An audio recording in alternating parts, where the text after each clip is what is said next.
Hello and welcome to your yoga practice. Today we're taking a super short pause, about 5 minutes, to learn a really cool pose that you can do with a strap. I'm pretty sure I've recorded something like this like way back when, but I wanted to do a new one. So a yoga strap is a great thing to have. I have the Manduka one. How big is it? It's over here. 8 inches, 8 feet. 8 inches, that would be really short. 8 feet long. They make different colors. You can have any other type of yoga strap. A belt works great, but we do want something that's super long, around 8 feet, especially if you're taller. All right, so first we need to ensure that there are no twists or turns, and then you're going to lift up the buckle, slip the strap through, and we're going to make a pretty big loop of most of the strap. Go, and then you just pull. Awesome. And now we're going to come onto our backs. Okay. Brain hammock was introduced to me by an amazing teacher. And she, as soon as I learned how to do this, was like, I must do this all the time. Lift your legs up, bend them, and then one end of the strap goes onto the balls of your feet. It also go like more towards the arches. And then the other end of the strap goes behind your head. And I like to kind of tuck the strap like right behind my ears, on top of my ears. And then what we're doing is we're creating a cradle for our head. And when done right, you can just hover and float here. If you're super tall, you might want to link 2 straps together. You can have more of a bend in the knees if you'd like. But basically, you're doing an inversion with your legs and your head is supported. So there shouldn't be any strain on your neck. You can lay your arms beside you. And simply breathe here in your brain hammock. I love this.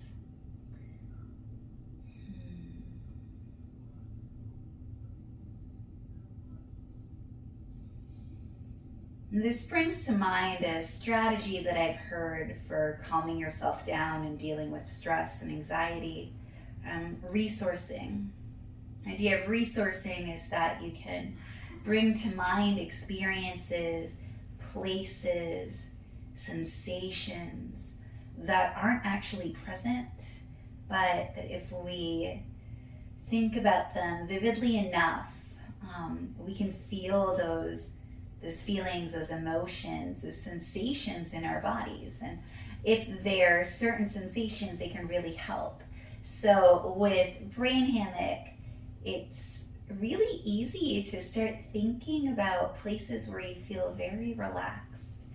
So maybe it is literally a hammock.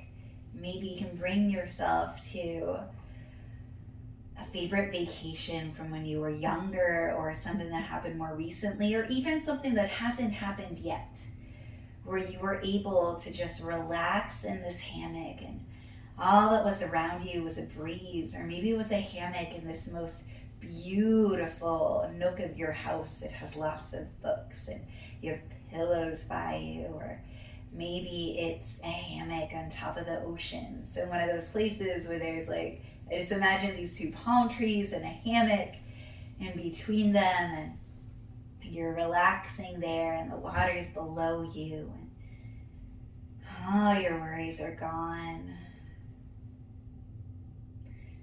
And you can even use this as a moment that you resource. So maybe if you find relaxation in this brain hammock, whenever you're feeling tense, you're short of breath, you can bring yourself back to this moment and maybe even place your hands at the back of your neck to remind yourself of how it felt to have your head cradled, to feel supported, and to practically be floating.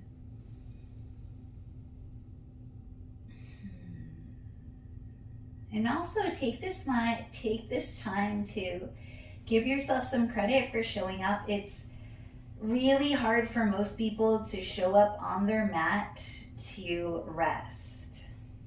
we often see exercise mats, and yoga mats are a form of an exercise mat. We all often see them as a method of breaking a sweat, of doing cardio, of shedding weight, of getting in shape, right? And they can be that 100%. And they are also a place to give yourself permission to rest. So what I love my mat is that it can be so many things. It can be a place where I do handstand hops.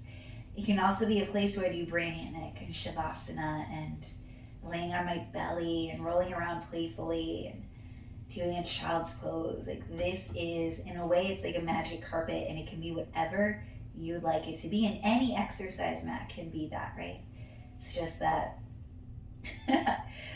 yoga mats are marketed to do a certain thing, right? And like, my yoga mat is marketed so that it has special places with alignment, and mine specifically to have beautiful colors. And mine is to celebrate pride, which is just wonderful and costs a lot of money, and in my opinion, 100% worth it. Not everyone can afford that, so your magic carpet doesn't have to look like this. It can look different. It can be cheaper. It can be a towel. It can be a blanket. All right, to get out of brain hammock, first, release your head by grabbing on to both sides of the strap. Release your head to the floor, to the mat, so that way you're safe. Bend your knees and then unravel your brain hammock and find a shavasana. And you might notice your blood is rushing back to your feet. That's actually an excellent inversion. And there's zero effort once you figure out how to have your strap. There's zero effort in that inversion. It's kind of like legs up the wall, but in legs up the wall, sometimes I feel like my knees are buckling a little bit, and so I prefer brain hammock to that. All right, bring your knees to your chest and roll over to one side. Press yourself up to a seat. Nice, easy seat. Bring your hands to your heart.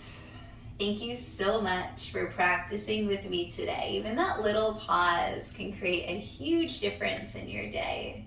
Please like, share, subscribe, leave me a comment below. Thank you so much. I hope that you have the most beautiful day. Bye.